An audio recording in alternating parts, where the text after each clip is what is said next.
The final part of an essay demonstrates the purpose of your argument in the conclusion, but it may also be preceded by a refutation. Since it is the goal of most academic writing to enter into an exchange of ideas, it is sometimes necessary to address competing ideas and how they may intersect with your primary argument. The refutation is an opportunity to engage potential counterarguments or existing arguments against the claim you have made. Not every essay will warrant refutation, but advanced essays that add to the overall discourse surrounding the subject may find it necessary. Nevertheless, a conclusion is an essential part of every essay, and it is commonly misunderstood to be the winding down of the argument. In reality, the most successful conclusions can be best described as a branching out.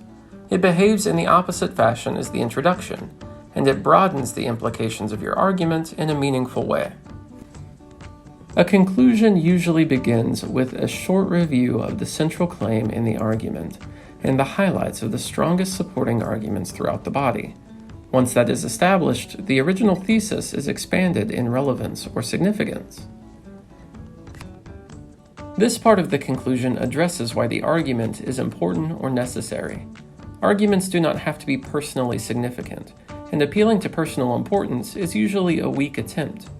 An argument can be relevant because it advances an important study, is valuable to humane causes, and in many other ways.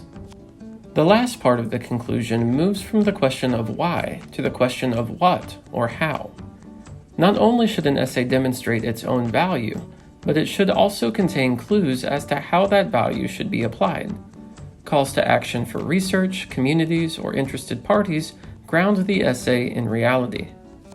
The conclusion of an essay works like a plot line that you learned about in elementary school.